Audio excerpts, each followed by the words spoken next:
అమ్మ, తిరుమల తిరుపతి దేవస్థానం లడ్డు కల్తీ జరిగిందని సిట్ రిపోర్ట్ వచ్చింది సుప్రీంకోర్టుకి. దీన్ని రాష్ట్ర ప్రభుత్వం ఏకసభ్య కమిటీ ఒకటి వేసింది. దీని వెనకాల ఎవరున్నారు, అసలు సూత్రధారులు ఈతదారులు ఎవరని తేల్చాలని ఒక కమిటీ వేస్తే సుబ్రహ్మణ్యం స్వామి జగన్ ఆధ్వర్యంలో సుప్రీంకోర్టులో కేసు వేస్తే సుప్రీంకోర్టు కేసు కొట్టేసింది. దాని మీద మీరేమంటారు?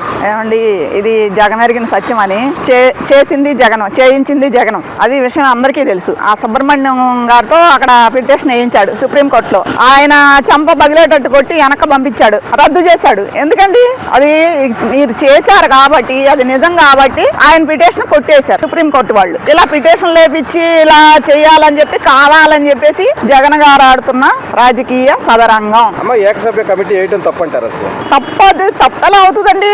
అది ఎప్పుడో ఉన్నదే కదా. అసలు 2002లో జగన్ గారు ముఖ్యమంత్రిగా ఉన్న టైంలోనే ఉన్నది. అది వీళ్ళు తొక్కి పెట్టారు బయటికి రాకుండా. ఈ రోజు దాన్ని వీళ్ళు వేశారు. తప్పైతే కాదండి. అది తొందరగా తేల్చాలని మేము కూడా కోరుకుంటున్నాం. దీన్ని ఇలా కాలయాపన చేసి అలా కాలక్షేపం చేస్తే నడుస్తూ ఉంటుంది. ఇప్పుడు ఆయన 12 ఏళ్ళ నుంచి బెయిల్ మీద ఉంటే నడుస్తుంది చూసారా, ఆ టైంలో ఇది కూడా అలా నెమ్మదిగా నడిపించుకుంటారు. రావడానికి వీడు కాకపోతే ఆడు కాకపోతే ఈడు ఏపిస్తున్నాడు. అట్లా ఈ విషయం కూడా మాకు అందరికీ అర్థమైపోతుందండి. కొత్తగా చెప్పాల్సింది అయితే ఏమీ లేదు. ఎంత పాపం అండి, దేవుడిని అడ్డం పెట్టుకుని రాజకీయం ఏంటండి, దేవుడితో రాజకీయం ఏంటండి? ఏదన్నా ఉంటే మీరు పార్టీలు మీరు చూసుకోండి.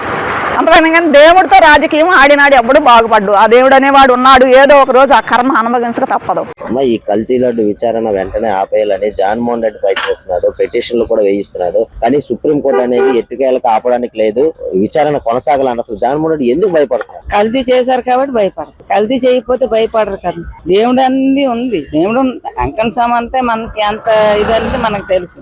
అతనికి మోసం చేసి మనం ఎక్కడ దాయలేము, ఎవరు దాయలేము, దాగోలేము కూడా.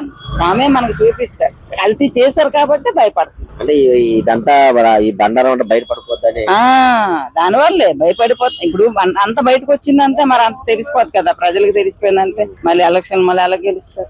ఈ వెంకన్న స్వామి ఉన్నాడని నిరూపించుకుంటున్నారు. ఉన్నారు, స్వామి లేరని ఎవరు చెప్పలేరు. అది ఎవరి తరం కూడా కాదు, స్వామి ఉన్నారు. కాకపోతే 100కి 100 కల్తీ చేయడం తప్పు.